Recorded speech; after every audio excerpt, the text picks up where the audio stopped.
हमने पिछली वीडियो में बात करी कि एसीएल इन्फेक्शन बहुत अनकॉमन कॉम्प्लिकेशन है, पर क्योंकि एसीएल सर्जरी ज्यादा हो रही है इस वजह से इन इन्फेक्शन का नंबर भी हर साल बढ़ते जा रहा है।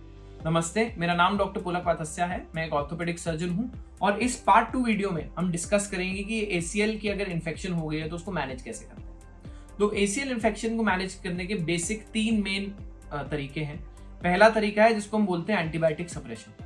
इसका मतलब है अगर हमें कोई पता लग गया कि बग क्या है, जैसे कि कोई बग है जो बहुत ज्यादा डेंजरस बग नहीं है। सेकंड चीज कि घुटने में बहुत ज्यादा सिम्टम्स नहीं है, घुटने में थोड़ी सी सूजन है, थोड़ा सा गर्म है, लेकिन रिहैबिलिटेशन ठीक चल रही है, पेशेंट की क्वाड्रिसेप्स की स्ट्रेंथ ठीक हो गई है, नी बेंडिंग ठीक आ रही है, तो हम वेट कर सकते हैं। ऐसे पेशेंट्स में हम यूजुअली लॉन्ग कोर्स एंटीबायोटिक्स देते हैं ताकि उनकी इन्फेक्शन थोड़ी सी दबी रहे और ओवर टाइम शायद शरीर खुद से फाइट कर ले।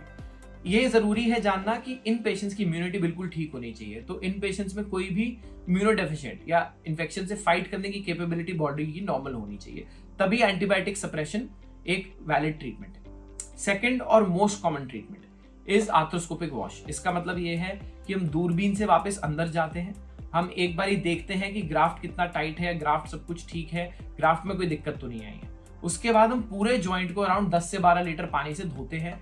कहीं भी हमें इन्फेक्शन बिल्डअप लगता है, बहुत ज्यादा ऐसा लगता है कि सॉफ्ट टिश्यू बढ़ गया है, उसको हम साफ करते हैं और निकाल देते हैं घुटने से। इस सर्जरी में यूजुअली पहले अटेम्प्ट में हम ग्राफ्ट और सारा जो ग्राफ्ट को पकड़ने का मटेरियल है, स्क्रू बटन, वो सब कुछ हम इंटैक्ट अंदर छोड़ते हैं। अगर मान लीजिए कि इसके बाद भी इन्फेक्शन ठीक नहीं होता या फिर इन्फेक्शन बहुत ही ज्यादा बढ़ गया है, पस बह रही है ज्वाइंट से, तो हम पूरे ज्वाइंट को खोल के उसकी सफाई करते हैं। अगेन 10 से 12 लीटर पानी से धोते हैं और यूजुअली ऐसी सर्जरी में हम पूरे का पूरा ग्राफ्ट और जो मटेरियल उसके साथ हमने लगाया था, बटन, स्क्रू, उसको निकाल देते हैं और जो हड्डी के अंदर टनल बनाए थे उनको हम अच्छे से बीटाडीन से, हाइड्रोजन पेरोक्साइड से और पानी से बार बार धोते हैं। 10 से 12 लीटर पानी से धोते हैं और फिर बंद करते हैं। उसके बाद एटलीस्ट 2 हफ्ता आईवी एंटीबायोटिक्स चलते हैं जो आपको कैनुला से लगेंगे और 4 हफ्ता ओरल एंटीबायोटिक्स चलते हैं जो आपको गोली खानी होती है। तो टोटल 6 हफ्ता एंटीबायोटिक चलते हैं। इस दौरान हम हर 10 दिन में ईएसआर और सीआरपी जो ब्लड टेस्ट है उनका लेवल कराते हैं, ये देखने के लिए कि ESR CRP sequentially fall down कर रहे हैं या नहीं कर रहे, विच इज एन इंडिकेशन कि आपकी इन्फेक्शन कंट्रोल में आ रही है।